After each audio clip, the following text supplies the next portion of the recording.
Son los avances de Rusia en estos 18 días de guerra. Estas últimas horas hemos visto avances limitados al norte de Crimea, mientras siguen los problemas logísticos de Moscú, también los contraataques de Ucrania. En este momento Rusia tiene 4 grandes objetivos. Ahí está centrando prácticamente todas sus fuerzas. Vamos a repasarlos. Uno es la capital, enseguida lo vemos en detalle. El otro tiene relación con Kharkov y Lugansk, unir esas dos zonas. También Mariupol, en el caso de Mariupol, tras el asedio e intentar conseguirla, querrían ir al norte, hacia Dnipro. Y por último, Jersón. Desde Jersón intentan avanzar hacia el oeste, en este caso hacia Odesa. Pero hoy la novedad es ese bombardeo que veíamos a unos 25 kilómetros de Polonia. Muy cerca de esa base militar en Yaroviv, en Jaroviv, está ya un equipo de televisión española con Almudena Ariza. Almudena, ese ataque ha sido duro, también simbólico, porque hasta hace poco en esas instalaciones había instructores militares de países de la OTAN.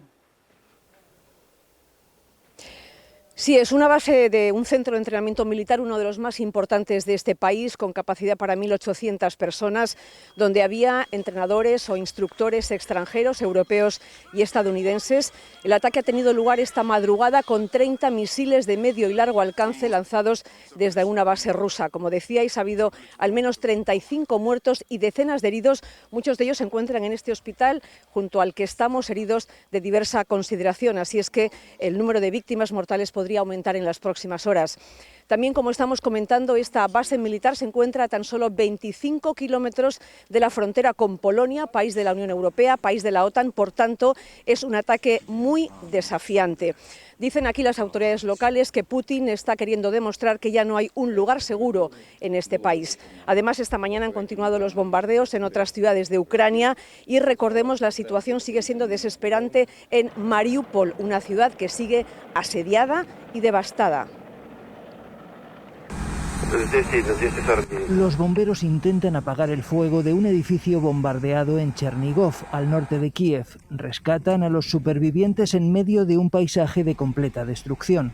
En su avance hacia la capital, las tropas rusas están arrasando ciudades enteras. El portavoz de defensa ruso cifra en 3.687 los objetivos militares de infraestructuras destruidas. No menciona los daños civiles. Dicen que consideran un blanco legítimo cualquier envío de armamento que proceda de Occidente. Esta mañana Rusia ha redoblado los ataques contra Kharkov, segunda ciudad del país.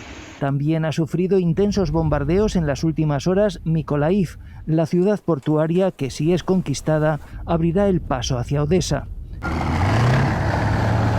En Mariupol se cumple el 13º día de asedio. Estas imágenes de satélite muestran el grado de destrucción que ha sufrido esta ciudad, donde hay 400.000 personas atrapadas. Hay en marcha un nuevo intento de hacer llegar ayuda a los asediados.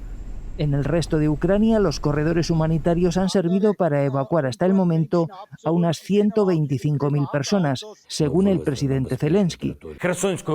En otra de sus intervenciones, Zelensky ha rechazado que los invasores instalen una pseudo-república en Jersón, la única ciudad que controlan por completo los rusos. Jersón es Ucrania, reitera el gobierno de Kiev, que ha vuelto a recordar con un vídeo doméstico que sigue instalado en la capital. Incluidos los que viven en la capital, en Kiev. Rusia sigue con el objetivo de crear esa especie de pinza a través de los alrededores. La última hora es que, en estas últimas horas, en la zona del noroeste hemos visto algo más de tranquilidad después de los ataques que se daban los últimos días, también bombardeos. También sí que ha habido combates en la zona del este, donde había tranquilidad en las jornadas anteriores. Por lo demás, recordemos ese convoy kilométrico de Rusia que en las últimas horas también ha sufrido emboscadas por parte del ejército de Ucrania para afectar a su línea logística. El humo sale de este centro de voluntarios de Troyesnaya, en Kiev. Unos cortan madera para calentar las ollas en las que se cuece la remolacha para hacer la tradicional sopa borscht y otras comidas calientes para llevar a hospitales, centros de refugiados y también a los soldados. Éramos 3 personas solamente cuando empezamos con esto, nos dice Victoria, que nos cuenta que comenzaron el día después de la guerra con esta iniciativa y que poco después se les fue uniendo gente. Ahora son más de 300 cocineros y distribuidores voluntarios que también preparan comida para la gente de la calle. Oleksky nos cuenta que cocinan sin parar, excepto cuando hay alarmas. Apenas ha terminado de hablar con nosotros cuando todos salen corriendo. Los soldados advierten de un posible bombardeo. Hay que buscar protección bajo tierra. Acaban de sonar las alarmas antiaéreas, de hecho se han escuchado algunas explosiones y todos los voluntarios que estaban cocinando corren al refugio antiaéreo. En este caso es un simple sótano de un edificio cercano, porque los cimientos son más gruesos.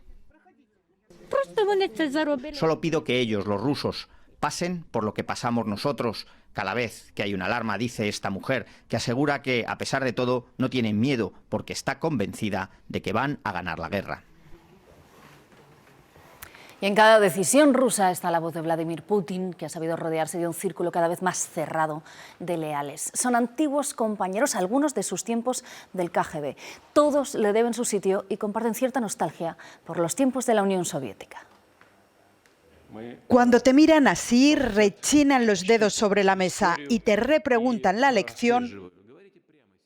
No hay que entender ruso para saber quién manda. Rusia hoy en día no está gobernada por los oligarcas. Estos hace mucho tiempo que fueron ya domesticados. Rusia está gobernada por Putin, con la ayuda de un número reducido de personas. Hablan de no más de 6 en un Consejo de Seguridad de 30. Son los siloviki o los hombres fuertes del presidente. Su especialidad es protegerse a sí mismo, muchas veces crear ambientes de secreto, crear ambientes de sospecha, de conspiración. E incluso sus más leales, y los vemos en este grupo, no son un colectivo. Probablemente los pocos que sabían de la invasión de Ucrania, como el ministro de Defensa, al que quizás pide explicaciones de por qué se alarga la contienda. Los jefes de espionaje e inteligencia, el halcón de halcones, Patrushev, y algo menos el ministro de Exteriores, bien conocido entre la diplomacia internacional por su falta de ella. Las decisiones de calado, especialmente aquellas de política exterior, las toma Putin. Los siloviki serían o bien lacayos o ejecutores. Y hay más voces. Son estos oligarcas que están a su lado, que viven de las prebendas y de las empresas públicas que están gestionando para él. Esa es también una debilidad porque esa red es enormemente corrupta. Y muy alejada del nivel de vida de la clase media rusa, pero que alimenta los sueños imperialistas del presidente que aspira a zar. Bueno, pues durante más de 6 horas han estado reunidos los presidentes autonómicos y el presidente del Gobierno en la conferencia de presidentes celebrada hoy en los llanos de Aridane, en La Palma. Los distintos dirigentes autonómicos han centrado sus intervenciones en la reducción de impuestos y también en ayudas para poder afrontar las consecuencias económicas de la guerra de Ucrania. Todos han firmado la llamada Declaración de La Palma con 4 ejes principales. Respaldar el Gobierno de España en su posición ante el próximo Consejo Europeo, que se adopten medidas para lograr una rebaja de los precios de la energía. También impulsar la ejecución de los fondos europeos por parte de todas las administraciones públicas. Gestionar de forma coordinada la acogida de refugiados ucranianos y, por último, poner en marcha el Plan Nacional de Respuesta a las consecuencias de la guerra de Ucrania en España. Los colombianos eligen hoy a sus congresistas, casi 300.000 están empadronados aquí en España, así que para los que pueden votar han habilitado puntos como este, lo han hecho en 17 ciudades y durante toda la semana los consulados han estado abiertos para los que han preferido votar de forma anticipada. Y aparte de esas elecciones legislativas, hoy domingo también tienen que elegir a los candidatos de las 3 coaliciones que optan a presidir el país, unos comicios que llegarán el próximo 29 de mayo. Los colombianos llegan a las urnas casi un año después de las mayores protestas sociales de la historia reciente del país. Hoy eligen a congresistas y senadores en un escenario marcado por la crisis económica agravada por la epidemia, un aumento de las cifras de violencia y bajo la amenaza de fraude electoral. 344 municipios en riesgo por factores indicativos de fraude, eso es más o menos el 30% de los municipios en Colombia. Los comicios también servirán para testar el ambiente de las presidenciales de mayo. En las mesas de votación los ciudadanos van a poder pedir una de estas 3 papeletas adicionales en donde van a poder marcar a su candidato presidencial favorito de las 3 grandes coaliciones de centro, izquierda y derecha. Los municipios más afectados por la guerra también contarán con otra papeleta para elegir en esta ocasión los escaños de paz. Creo que llegó el momento de que tengamos una representación ante el Congreso de la República. De llegar a ser elegida como congresista, pues quiero trabajar de la mano por todas las víctimas. En cumplimiento de los acuerdos de paz y por primera vez, 16 víctimas de la guerra tendrán representación en la Cámara.